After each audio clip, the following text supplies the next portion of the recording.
Hello friends, welcome to my YouTube channel. आज के video में हम बात करेंगे यहाँ पे जो न्यू वैकेंसी निकल के आई है एनसीईआरटी के तरफ से। यहाँ पे जैसे कि national capital region transport corporation limited तरफ से यहाँ पे वैकेंसी निकल के आई है। रिक्वायरमेंट है यहाँ पे जैसे कि requirement of operation and management staff of on direct requirement basic पे रहेगा। इसका जैसे कि ऑनलाइन एप्लीकेशन स्टार्ट हो जाएगा 24 मार्च 2025 और इसका लास्ट डेट रहेगा जैसे कि 24 अप्रैल 2025 को। इसका जैसे कि बेसिक इन्फॉर्मेशन है दिया हुआ है यहाँ पे। आपका जैसे कि नंबर ऑफ द पोस्ट है क्या है ये दिया हुआ है जैसे कि junior engineer name of the post junior engineering electrical के लिए यहाँ पे कितना पे लेवल रहेगा अलग अलग कैटेगरी के हिसाब से ये दिया है। टोटल पोस्ट यहाँ पे 16 है। जूनियर इंजीनियर के लिए यहाँ पे अलग अलग पोस्ट है 16। इसके बाद यहाँ पे जूनियर इंजीनियर के मैकेनिकल के लिए यहाँ पे 3 पोस्ट है। जूनियर इंजीनियर सिविल के लिए यहाँ पे 1 पोस्ट है। यहाँ पे जैसे कि प्रोग्रामिंग एसोसिएटेड 4 पोस्ट है। असिस्टेंट एचआर के लिए 3 पोस्ट है और असिस्टेंट कॉरपोरेट के लिए हॉस्पिटलिटी के 1 पोस्ट है। जूनियर मेंटेनर के लिए 18 पोस्ट है। जूनियर मेंटेनर मैकेनिकल के यहाँ पे 10 पोस्ट है। टोटल यहाँ पे 72 पोस्ट है जैसे कि अलग अलग कास्ट कैटेगरी के हिसाब से आपको देखने को मिल जाएगा। इसके बाद यहाँ पे जैसे कि पीडब्ल्यूडी के लिए भी कितना वैकेंसी ये सब दिया हुआ है। इसके बाद यहाँ पे और नीचे स्क्रॉल डाउन करने के बाद यहाँ पे जैसे कि एलिजिबिलिटी दिया हुआ है। एलिजिबिलिटी क्राइटेरिया जैसे कि यहाँ पे जो क्वालिफिकेशन है यहाँ पे रिक्वायर्ड जैसे कि जूनियर इंजीनियर इलेक्ट्रिकल के लिए यहाँ पे मैक्सिमम आपका एज 25 होना चाहिए। रिक्वायर्ड क्वालिफिकेशन फुल टाइम में आपका रेगुलर कोर्स रहेगा। 3 year diploma in electrical engineering में आपका होना चाहिए। अलग अलग पोस्ट के अलग अलग कैटेगरी के हिसाब से यहाँ पे दिया हुआ है। जैसे कि यहाँ पे आपका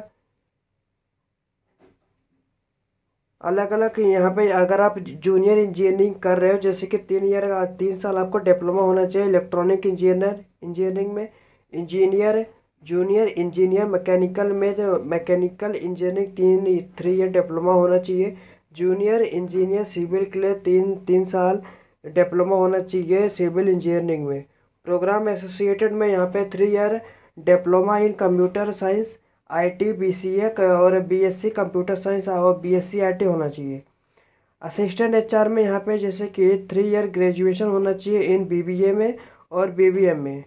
असिस्टेंट कॉरपोरेट हॉस्पिटलिटी यहाँ पे ग्रेजुएट इन होटल मैनेजमेंट और इक्विवेलेंट आपका रहना चाहिए। अलग अलग पोस्ट अलग अलग क्वालिफिकेशन आपको दिया हुआ है। यहाँ पे एज रिलैक्सेशन कितना रहेगा ये सब भी दिया हुआ है। जो भी इम्पोर्टेंट डेट है मैंने आपको बता दिया है और आपको डिस्क्रिप्शन में इसका लिंक पीडीएफ लिंक मिल जाएगा और फॉर्म अप्लाई लिंक भी मिल जाएगा। जैसे आप लिंक पे क्लिक करेंगे आपको ऐसा इंटरफेस देखने को मिल जाएगा। इसके बाद यहाँ पे आपको जैसे कि स्टेप बाय स्टेप कैसे फॉर्म फिलअप करते हैं ये सब दिया रहेगा। ये सब एक बार अच्छे से रीड कर लेना। रीड करने के बाद यहाँ पे आपको न्यू रजिस्ट्रेशन पे आपको क्लिक करना रहेगा। जैसे आप इस पर क्लिक करते हो यहाँ पे आपको personal detail qualification detail document upload और पेमेंट करना रहेगा। 4 स्टेप है आपको ये अपलोड करना रहेगा।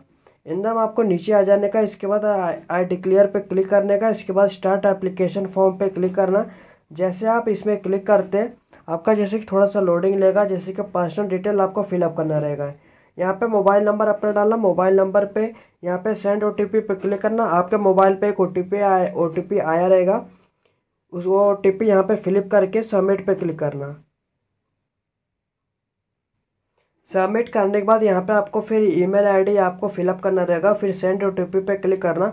आपके ईमेल आईडी पे एक ओटीपी आएगा उस पर ओटीपी फिलअप कर देना यहाँ पे। जैसे यहाँ पे आपका सबमिट हो जाएगा यहाँ पे आपका जैसे कि पर्सनल डिटेल फिलअप करना रहेगा। यहाँ पे जैसे कि कैंडिडेट का फर्स्ट नेम लिखना, कैंडिडेट का मिडिल नेम लिखना, कैंडिडेट का लास्ट नेम लिखना।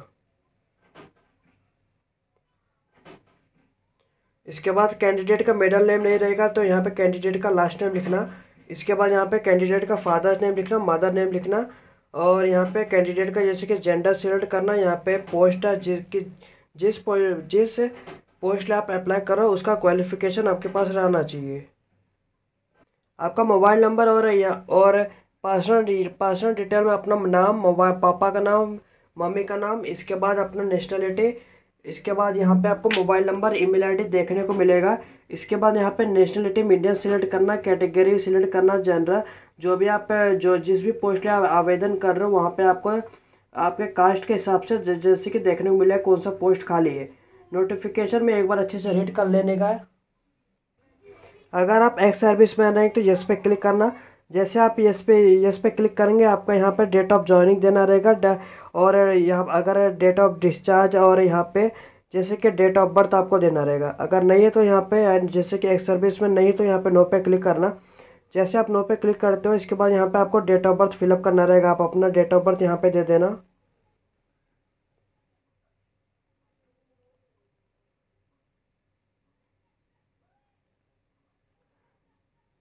डेट ऑफ बर्थ मंथ देना, इसके बाद अपना डेट देना। आपका जैसे कि यहाँ पे डेट आपका हो जाएगा, आपका एज काउंट होके आ जाएगा। इसके बाद यहाँ पे एग्ज़ाम सिटी प्रेफरेंस आप जैसे कि आपके इधर जो भी नज़दीक रहेगा वो सिलेक्ट करना। सेकंड में यहाँ पे ध्यान रखना आपको जैसे कि अलग अलग आपको एग्ज़ाम सेंटर आपको जैसे कि चूज़ कर लेना। इसके बाद यहाँ पे आपको करस्पॉन्डिंग एड्रेस फिलअप करना रहेगा। करस्पॉन्डिंग एड्रेस मतलब आपका जहाँ पे आप रह रहे हो। करस्पॉन्डिंग एड्रेस फिलअप करने के बाद ध्यान रखना आपको करेक्ट इन्फॉर्मेशन फिलअप करना रहेगा। अगर इनकेस कुछ भी मिसमैच रहता है तो आपका जो भी फॉर्म रहेगा रिजेक्ट हो जाएगा। इसके बाद स्टेट चूज़ करना, अपना डिस्ट्रिक्ट चूज़ करना, कौन से डिस्ट्रिक्ट से बिलोंग करते हो। इसके बाद अपना पिन कोड दे देना। अपना पिन कोड देने के बाद यहाँ पे करस्पॉन्डिंग मतलब जहाँ पे आप रह रहे हो, परमानेंट एड्रेस मतलब जो आपके आधार कार्ड पे रहेगा। अगर दोनों अलग अलग रहेगा दोनों अलग अलग फिलअप करना। अगर दोनों सेम रहेगा इस पर टिक करना, आपका ऑटोमेटिक फिल हो जाएगा। इसके बाद जो कैप्चा दिया कैप्चा फिलअप करके इस पर टिक करना। इसके बाद सबमिट पे क्लिक करना।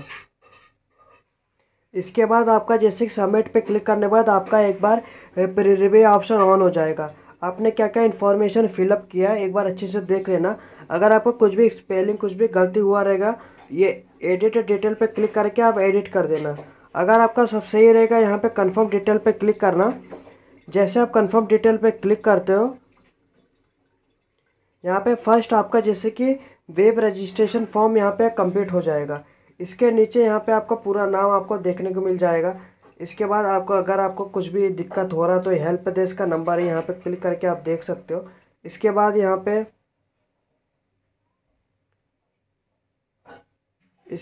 पे आपको जैसे कि सेव एंड प्रोसेस नेक्स्ट पे क्लिक करना रहेगा।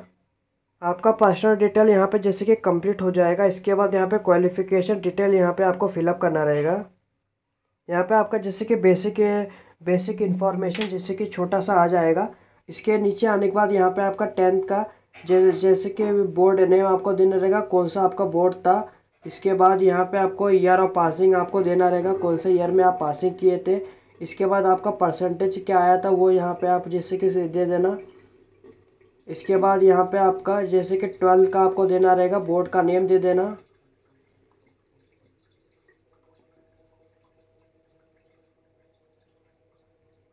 ट्वेल्थ का बोर्ड देने के बाद यहाँ पे आपको जैसे कि ईयर सिलेक्ट करना, कौन से ईयर में पासिंग किए थे और यहाँ पे ओवरऑल परसेंटेज कितना आया था।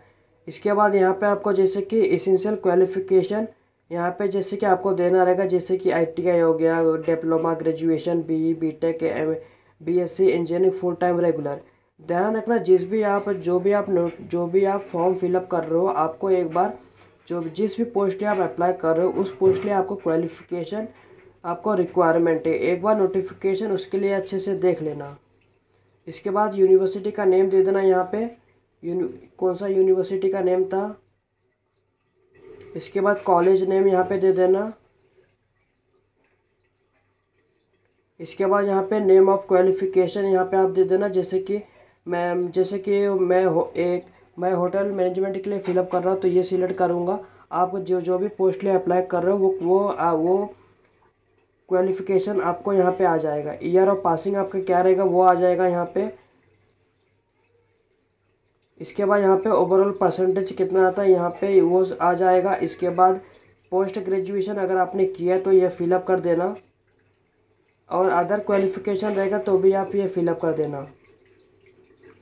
यहाँ पे आप वर्क एक्सपीरियंस आपके पास रहेगा तो जैसे कि ये आप दे देना, नहीं तो आपको यहाँ पे वर्क एक्सपीरियंस रहेगा तो यहाँ पे आप सिलेक्ट करना private, union government, state government, PSU, आप जो भी रहेगा सिलेक्ट कर देना। ऑर्गेनाइजेशन का नेम देना, कभी इसे स्टार्ट किए थे, कभी ख़त्म किए थे, आपको डेजिग्नेशन कौन से पोस्ट पे था, और ऐड अपडेट पे क्लिक करेंगे तो आपका नीचे आ जाएगा। इसके बाद यहाँ पे आई डिक्लेयर पे क्लिक करना और सबमिट पे क्लिक करना। इसके बाद आपका डॉक्यूमेंट जैसे कि क्वालिफिकेशन का भी प्री रिव्यू आ जाएगा, अच्छे से एक बार चेक कर लेना। अगर आपका कुछ भी गलती हुआ रहेगा, एडिट डिटेल पे क्लिक करके आप एडिट कर देना। अगर आपका सब सही रहेगा, यहाँ पे कंफर्म डिटेल पे क्लिक करना। इसके बाद यहाँ पे एप्लीकेशन प्रोसेस, जैसे कि फर्स्ट स्टेप सेकंड स्टेप आपका कंप्लीट हो चुका है। इसके बाद यहाँ पे आपको जैसे कि अपलोड करना रहेगा आपको अपना फ़ोटो। यहाँ पे जैसे कि सेव एंड प्रोसेस नेक्स्ट पे क्लिक करना। जैसे आप क्लिक करेंगे, यहाँ पे जैसे आप क्लिक करेंगे, जैसे कि पर्सनल डिटेल, क्वालिफिकेशन डिटेल आपका हो जाएगा। अब इसके बाद डॉक्यूमेंट अपलोड करना रहेगा। यहाँ पे सबका साइज़ दिया है, फ़ोटो और सिग्नेचर का JPG और JPEG के फॉर्म में रहेगा, 10 KB से 200 KB के बीच में।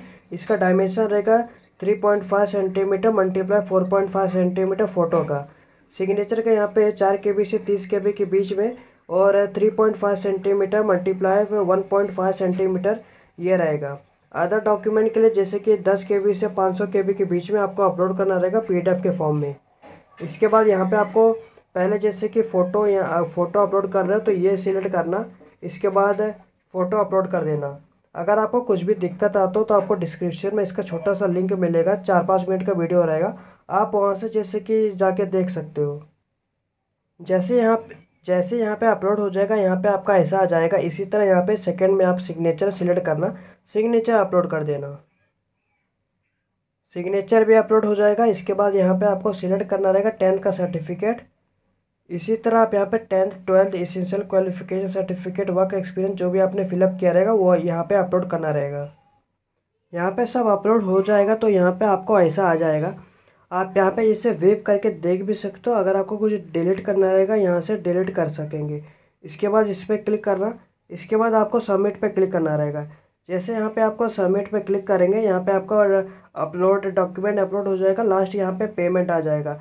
अलग अलग कास्ट कैटेगरी के हिसाब से यहाँ पे आपको पेमेंट आपको देखने को मिल जाएगा। इसके बाद यहाँ पे CC रेवेन्यू पे क्लिक करना, इस पर क्लिक करना। इसके बाद प्रोसीड फॉर पेमेंट पे क्लिक करना। जो यहाँ पे प्रिंट फॉर्म दिया हुआ है, आप पेमेंट करने के बाद वहाँ पे प्रिंट आप निकाल पाएंगे। यहाँ पे आप ट्रांजेक्शन जैसे कि आ जाएगा, यहाँ पे आपका सब मोबाइल नंबर सब आ जाएगा। इसके बाद UPI द्वारा net banking, debit card, credit card आसानी से आप पेमेंट कर पाएंगे। अगर आपको कुछ दिक्कत आता है कमेंट में पूछ लेना, विद इन फ्यू आवर मैं आपको पूरी कोशिश करूँगा रिप्लाई करने की। इस वीडियो में आपको बता दिया कैसे आपका स्टेप बाय स्टेप में फॉर्म फिलअप करते हैं। अगर आपको कुछ दिक्कत आता है कमेंट में पूछ लेना, विद इन फ्यू आवर मैं आपको पूरी कोशिश करूँगा रिप्लाई करने की। धन्यवाद।